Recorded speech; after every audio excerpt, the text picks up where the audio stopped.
you don't need a VIB wristband to get my bourbon barrel. I like doing it out here with the masses and make a little show of it and have a good time with it. We sing Ein Prosit, and then, I zwei, drei, and we tap it. And actually, this year was really good. People were doing a great job. They weren't letting it spill. You get a glass under another glass, where before I've had a little bus tub under it, and you'll end up getting, like half a gallon of beer, and then I'm like, okay, when it's done, who wants to drink this? And let them...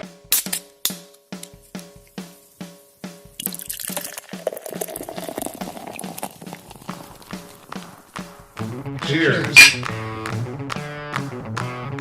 You've stumbled on into the Tap Takeover Podcast.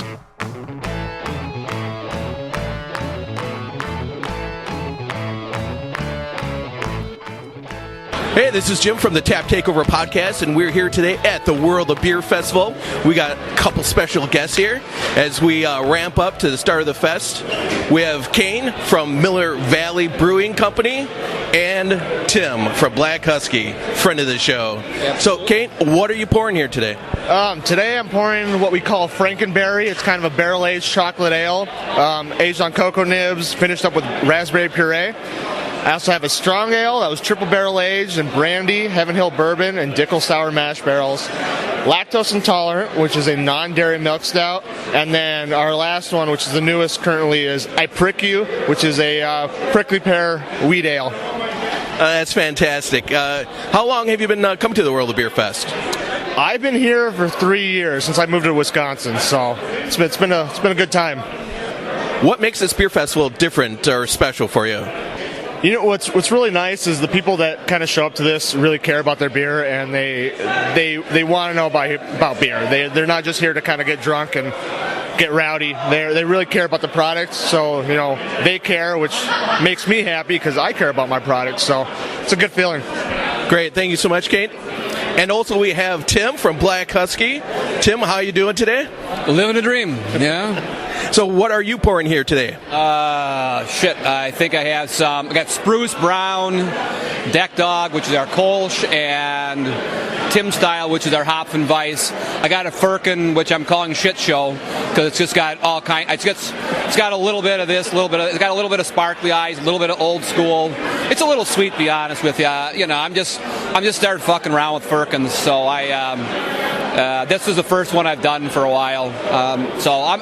I got a couple more, though. I just picked up a couple from Mike Brenner, and so I'm going to start doing those on a little bit regular basis now.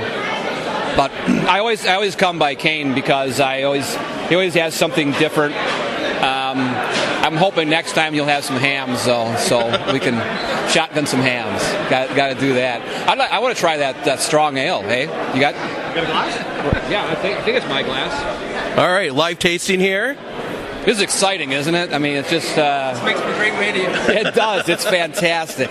So it is. It's beer. Well, excellent. Yes, definitely beer. And we should. I really want to start. We have a softball team, and we're not very good. So I want to start a league of competitive shotgunning. No, I mean beer shotgunning. And I think that would be. I think you guys might do okay because you kicked my ass today. I'm used to the 12 ounce, not the 16s. So how long have you been coming to the World of Beer Fest, Tim, and what makes this special for you? I guess we've been coming here now for 5-6 years, something like that. Because it's a beer fest held by the home brewers, you get a different group of people that come in that are. I mean, some of the ones you go to are truly shit shows, and this will get a little rowdy at the end. But it's still, you don't have people coming up to you saying, "Give me your lightest beer," and you just feel like you're just wasting your time. A lot of times I just tell those people to move on. I just get out of here. But I mean, with these guys, you always have some people who are, very thoughtful and interested in just brewing and ask some good questions. There'll be some stupid questions too, but you can't weed out all the idiots. All right, well, thank you for your time, gentlemen, and have a great fest. Yeah, take it easy. Have a good Cheers.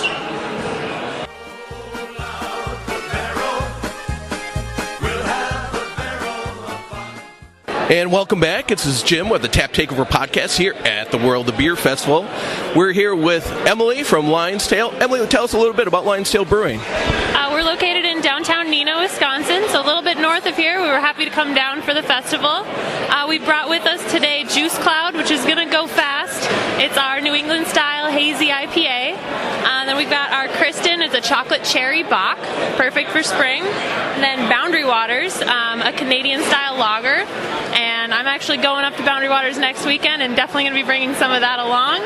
And then one of our flagships, Kula Wheat. It's a pineapple wheat. And so those will all probably go fast.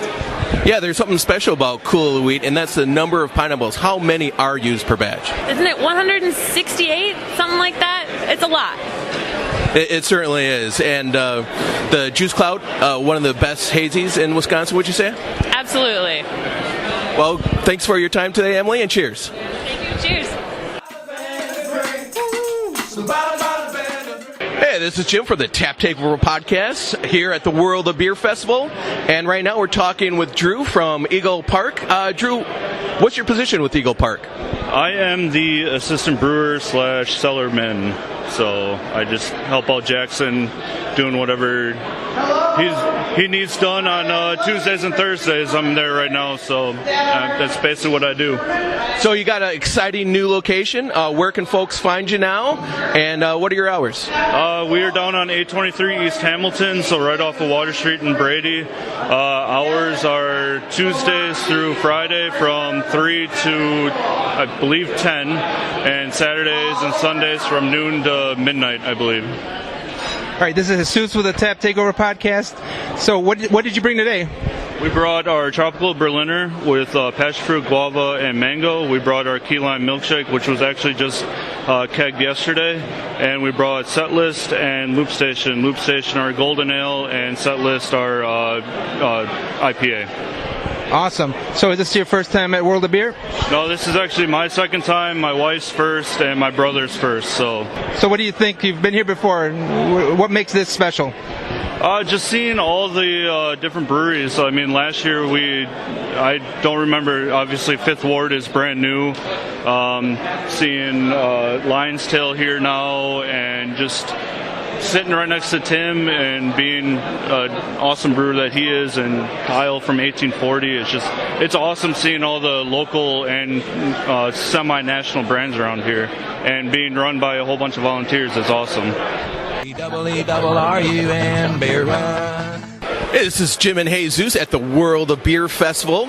Right now we're with Riverside Brewing in West Bend and with Scott. Scott, why don't you tell us a little bit about your brewery and what you're pouring here today? Well, Jim, we've been in business for 12 years. We're a little 7-barrel facility downtown West Bend. Today I'm pouring my Killer Kolsch, which, as I guess you can figure out in the name, is a German-style Kolsch. And I have an Old Man Smitty's Irish Stout, which is the dry Irish Stout. I have 4.25% ABV.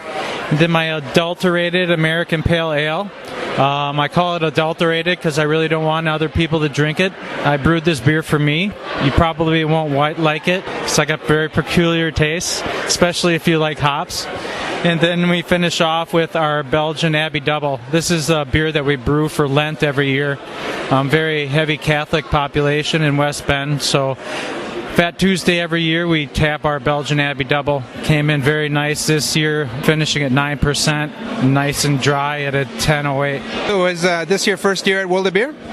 Yes, this is my first year. So what are you looking forward to? Have you seen the list of other brewers here, and what are you looking forward to trying? I'm looking forward to trying out some of hoppier beers. I know Fermentorium makes a pretty good one, Citrus Packs I think it's called, and then Juice Packs, there we go. And then Three Sheeps, Water Slide. But I walked around just quickly looking, didn't notice too many overly hoppy beers. But I started brewing in Boulder, Colorado in 2000, just when the hop craze was starting. And I never got off the wagon. Awesome. Well, thank you for taking some time, and have a fun festival. And it's Jim and Jesus again here at the World of Beer Festival. Right now we're talking with Carbon 4 and Andy. Andy, what's your position at the brewery? I'm the head bartender, and then I go out and I do events, get to travel around the state and see lovely people like yourselves. Great, fantastic. So what are you pouring here today? Today we've got Idiot Farm, which is our double IPA. We have Fantasy Factory, which is our flagship IPA. We also have our Imperial Red, which is Lady Luck. And then we have our Amber, which is Block Party. Andy, is this your first time at World of Beer? This is my first time here, yes, at this event, yeah. I don't know if you got a chance to look at the list. Anything you're looking forward to trying today? I'll probably dip over at Solemn Oath for a little bit. I'm definitely going to hit up Prairie. I like the deconstructed bomb, so I'll probably drink some of that. Other than that, no, I'm just kind of excited to try what's going on around here. Awesome. Well, thank you for taking some time. Yeah, absolutely. Thanks for having us, guys. Appreciate it. Cheers.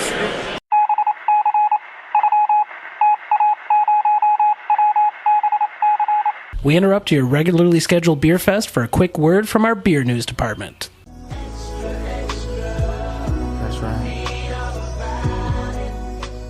Welcome to Beer News. Certified fresh as of June 3rd, this episode's easily accessible beer is Mirror Universe by Fair State Brewing out of Minnesota. Mirror Universe is a double dry hopped hazy IPA brewed with wheat, oats, and too many Citra, Mosaic, and Eldorado hops. It clocks in at 7% ABV and 33 IBUs, so make sure to find Mirror Universe while it's still around. In brewery news, the Milwaukee Bucks finally announced this past week that Good City will be the brewery attached to the new Bucks Arena. Good City's arena location will focus on producing barrel-aged sours while serving customers in an enormous tap room. All Good City's core lineup will be on tap along with other craft brews from around the state. Congrats to Good City on this new adventure. Looking for fun this summer? Milwaukee County Park beer gardens are now open for you to enjoy. Check their website for a beer garden near you. Sprecher Brewing also has a traveling beer garden through the summer season. If you live in Waukesha, Raised Grain and Eagle Park also have pop-up beer garden events throughout the summer as well. Beer festival season is also in full swing in the state of Wisconsin. Make sure you check out Wisconsin Beer Lovers Fest, Milwaukee Firkin Fest, Great Taste of the Midwest in Madison, and if you're looking to try some Illinois brews, the Antioch Summer Beer Bash is right over the state line. We'll give you more info on these events as their dates draw near. In beer release news, today June 7th, 1840 starts their pre-sale for their monthly release. This month looks to be great again. The TTP's pick for this month is the Cherry Pie Plumpy. This dessert in a glass clocks in at 5.5%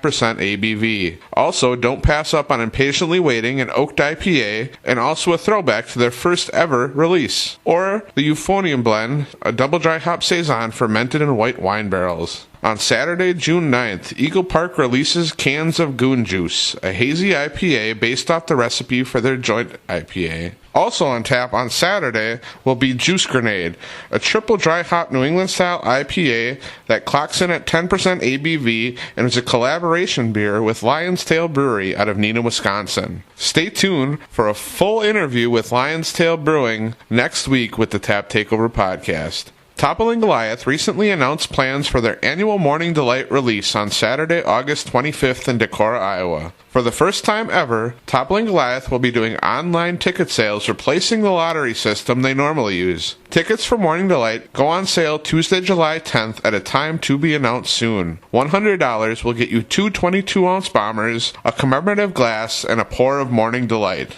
Also from Toppling Goliath, keep your eyes to the skies as the silent release of SR71 will be dropping in the next 5 weeks. Set your Twitter notifications now as this release will be announced after midnight the day of the release. SR71 hasn't been released in over 2 years, and throngs of people from across the Midwest will invade Decorah for this event. This highly sought-after beer has spent multiple years in barrels, and it will demand top dollar on the secondary market. And now back to your regularly scheduled beer fest. This has been Beer News.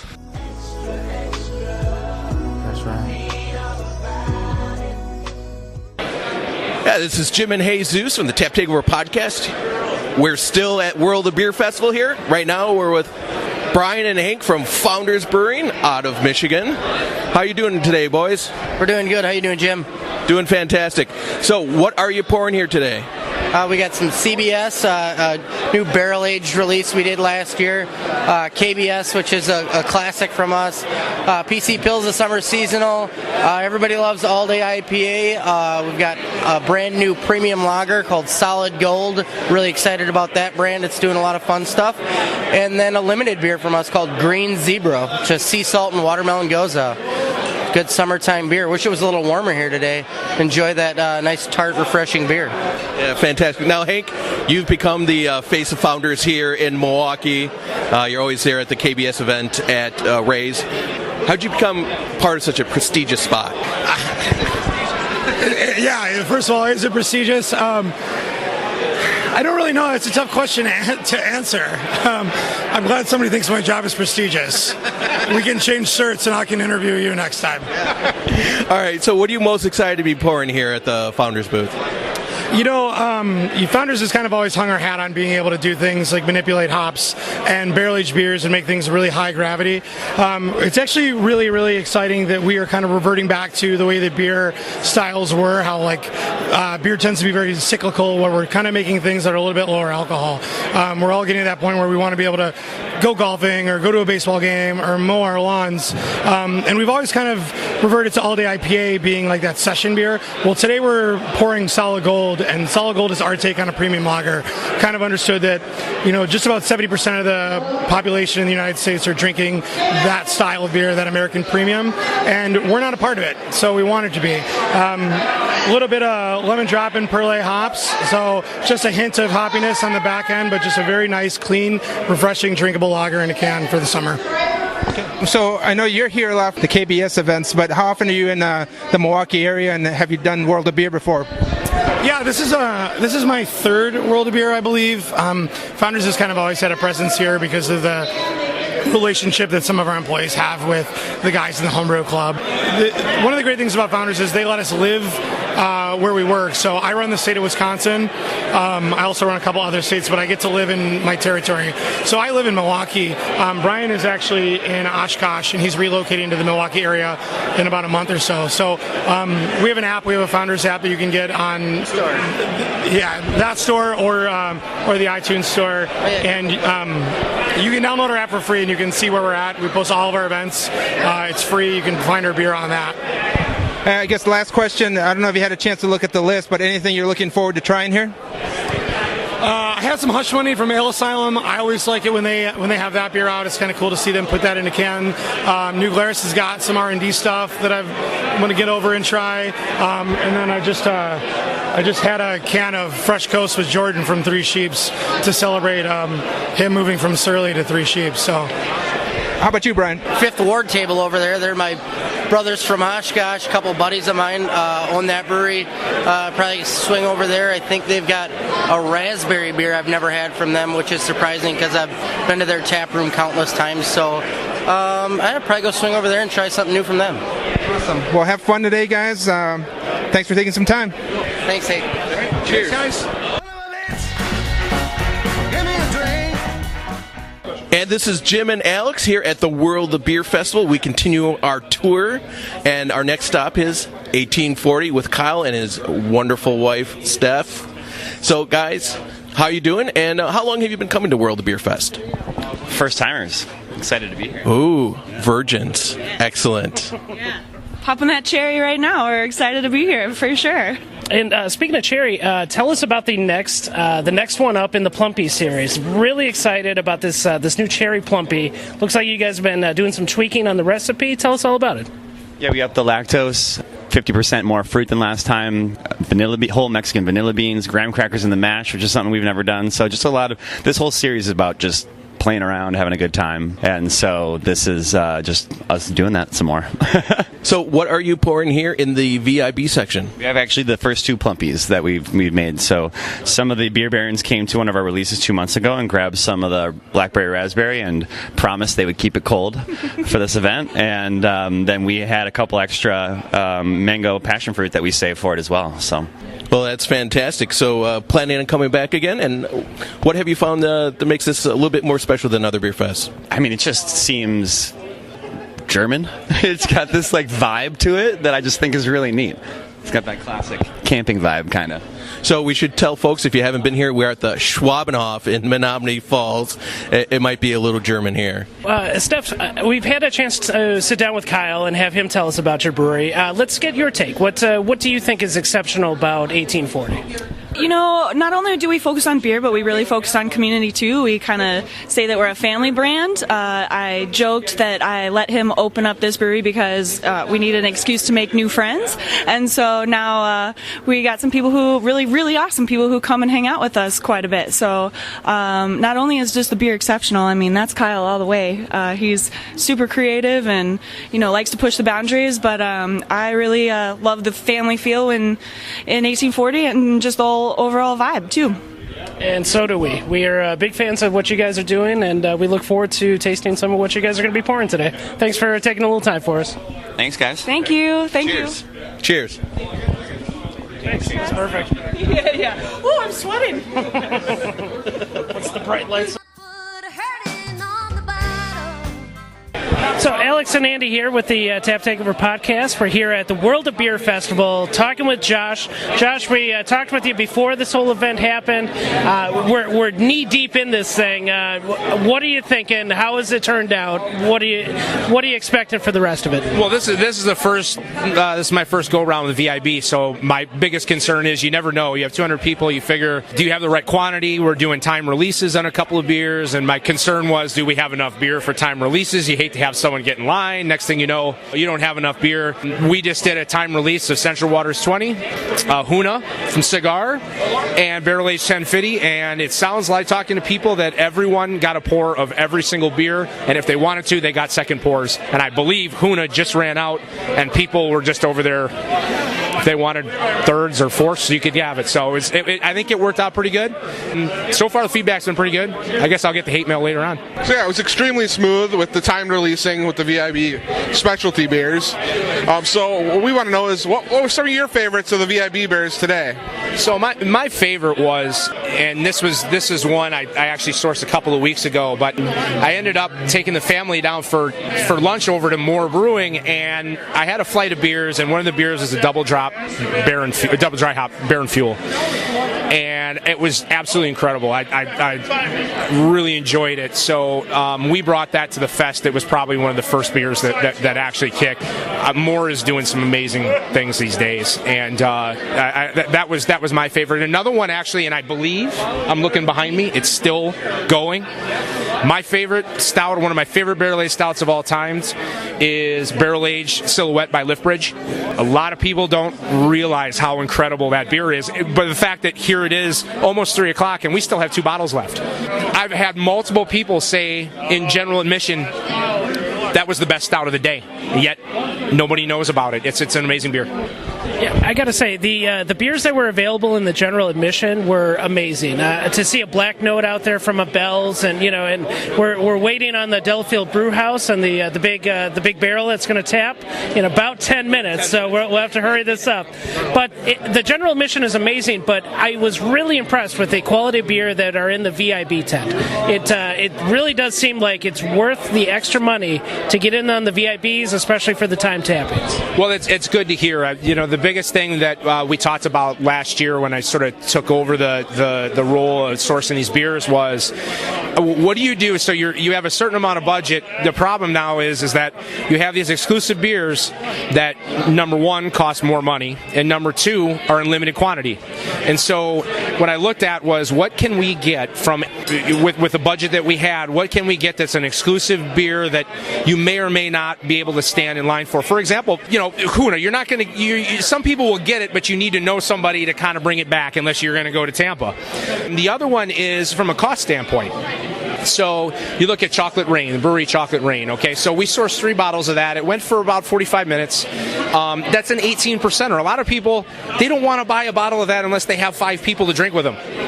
The other one is cost. Well, I don't, but everyone's looking at me like, what are you talking about? I'll drink it myself. The other one is cost. We're going to tap at 3:30. We're going to do Funk Factory Fram Rude. That's $50 a bottle. That's what it is. a lot of people say, I really love to try that beer at the same time, or that sour, but at the same time, I just can't afford it. Well, we're going to have it here as a special tapping. Everyone's going to get at least one pour. Brandon from Funk Factory is going to be pouring. And so, between cost, between alcohol, ABV level, and accessibility, we bring the VIB value of VIB, as you're getting these exclusive beers that you can't stand in line for, you may not be able to pay for, or you may not want a whole bottle of at the same time in one sitting. Yeah, and I'll tell you what, a lot of out-of-distro stuff, you got the stuff from Three Floyds, the Barrel-Aged Uber Joe, you've got the Gummy Apocalypse coming up from Chicago, you've got some of the, it's just an amazing alignment here. Well, Josh, I think we got a couple of minutes. We'll head over to Delafield Brewhouse with you, and we'll see him tap that cask and get them on tape afterwards. Sounds good. Appreciate it, guys. Awesome. Cheers.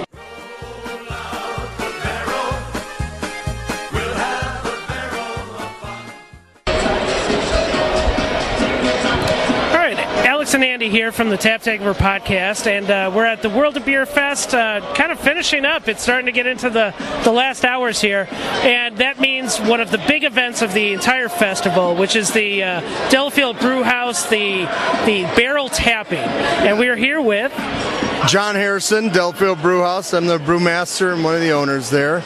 And since it started, we do a barrel tapping, usually around 3 o'clock in the middle of the event.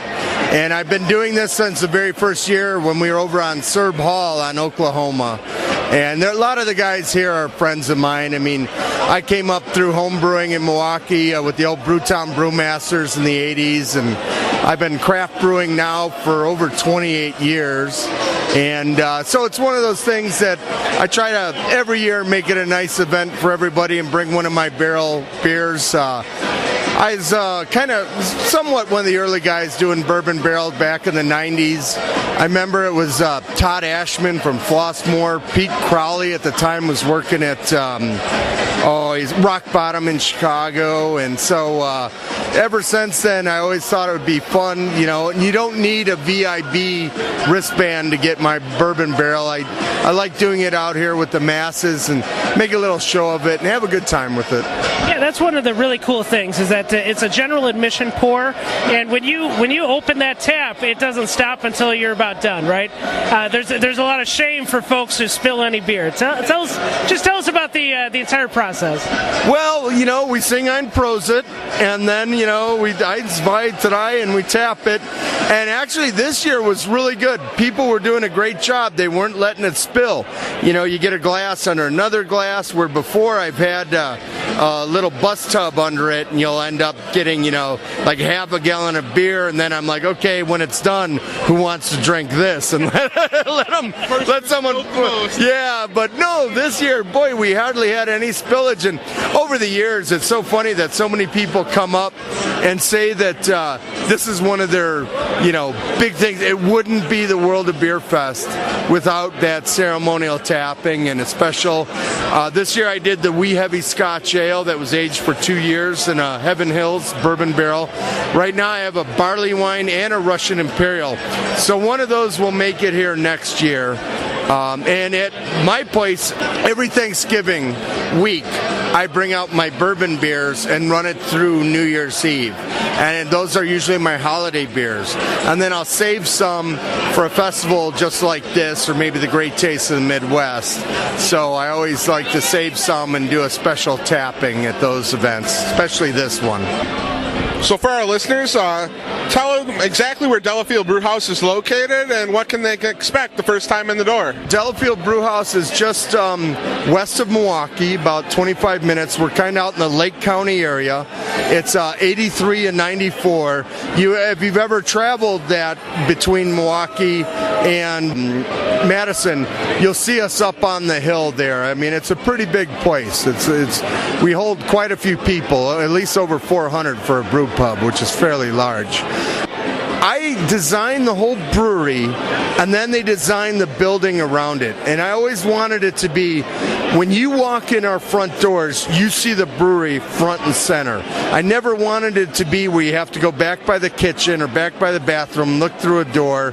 So I always called it brewery in your face. Now you got to remember, this is 20 years ago that I built the place. And so, a lot of times back then, you didn't see a lot of brew pubs like that, but I wanted to be a showpiece, and not only be a showpiece for the brewery, but a showpiece for my beers.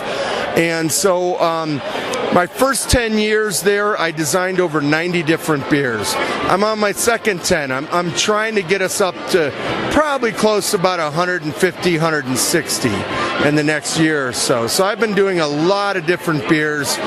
Right now, it's a whole new thing. I mean, like I have a grapefruit IPA and some of these others. It's changed. People like the tarts and the sours, and I'm dabbling in some of that. But either way, you come there, I'll have, 10, 11 different beers on tap, a wide variety, and hopefully they'll all be to style and quality. But come out, see me. You guys be the judge. Well, hey, we appreciate you taking a little time for us. This has been an amazing event so far, and we look forward to what you guys are doing in the future and sitting down and doing a full interview with you at some point. Sure. Yeah, sounds great. Hey, cheers, and we'll be back with more from the World of Beer Fest. E-double-E-double-R-U-N Beer Run. Welcome, this is Jim from the Tap Takeover Podcast. We're here with a couple Beer Barons celebrating the World of Beer Fest. Guys, what did you bring today? I brought a Maibach and a Kentucky Uncommon beer, which is a pre-prohibition beer brewed back in the 1800s. So what makes it pre-prohibition? Well, mostly because they don't brew it anymore. After Prohibition happened, that beer kind of fell out of style. It was a St. Louis beer forever, and then when Prohibition hit, it kind of fell out, and they never really brought it back. So I brew it because it's a historic beer, and it's really well received at these festivals. How did you come upon this? Did you know about it before? Why this style? Because when I started as a home brewer, I brewed beer because I couldn't find the beers I wanted to drink on the shelf. So I started brewing what I wanted to drink, and then I found that historic beers were kind of exciting. It was difficult to find the recipes, and it was a challenge to research everything on that, and I found that kind of fun, and it kind of drives my inspiration for the beers that I brew. That's really great. Dan, what did you bring today? I brought what I call an apricot wheat tart, which is a wheat beer, American-style wheat beer, which is not a hoppy or a fruity kind. It's just kind of a standard wheat beer, and then added apricots to it in the secondary fermentation, and then blended it with a little bit of a sour Berliner Weiss, so it'd give it a little bit of a tartness, and it makes it a real easy drink in summer beer. So how do you do your kettle souring? Is that a real challenge as a home brewer? Actually, no, it's not too hard. You have to have an ability to hold the temperature like around 100 degrees for a couple of days until your lactic acid that you add kind of makes the pH of the beer come down to the right point. But yeah, if you got equipment to do that, it's not too tough. Great. So how long have you been with the Beer Barons, and what makes this festival more special than anything else? I've been with the Beer Barons since 2012, and this one is special because I get to serve beer that I brewed and talk to people that brewed beer. The homebrew deck has got a lot of people out here, and that's what I like. So you find that this festival brings in a lot more technical folks? I don't know if they're more technical folks, but the people ask questions, and we know the answers because we're brewers, and I think that has a lot to do with it. And what do you like about this, Dan? How long have you been here? Well, I've been a Beer Baron since about 97, so... Oh, you're old school. Yeah, and I started brewing about 3 years before that. This festival is kind of nice, and just that the way it's laid out and all that, we don't end up with a lot of long lines generally waiting for beer. I mean, we got a lot of good beer. Look at all the beers that that the vendors might bring to us, and we kind of cultivate what we think are the ones they should bring to us. So we don't end up with a whole lot of pedestrian beers. We end up with really a lot of good beers. And like I say, there's not a lot of long lines at each table. and so people can they don't have to wait in line for beer, and which compared to a lot of festivals, it's kind of nice. It is extremely nice, and I got to tell you, the VIB, you have to buy early. I guarantee you some of the most amazing beers that you will find throughout the Midwest, throughout the country. You guys really focus on beer, unlike a lot of other beer festivals. The VIB beers, I mean, they don't just get what stuff you can buy here locally. Some of the guys trade with people out on the West Coast, or they drive down to Chicago or down to other Ohio or whatever, and they bring back beers that we serve in the VIB that you could not get in this area otherwise. So yeah, it is special. Thank you, gentlemen, for the World Beer Fest, and cheers. Thank you. Thank you. Cheers to you. We just have fun doing it.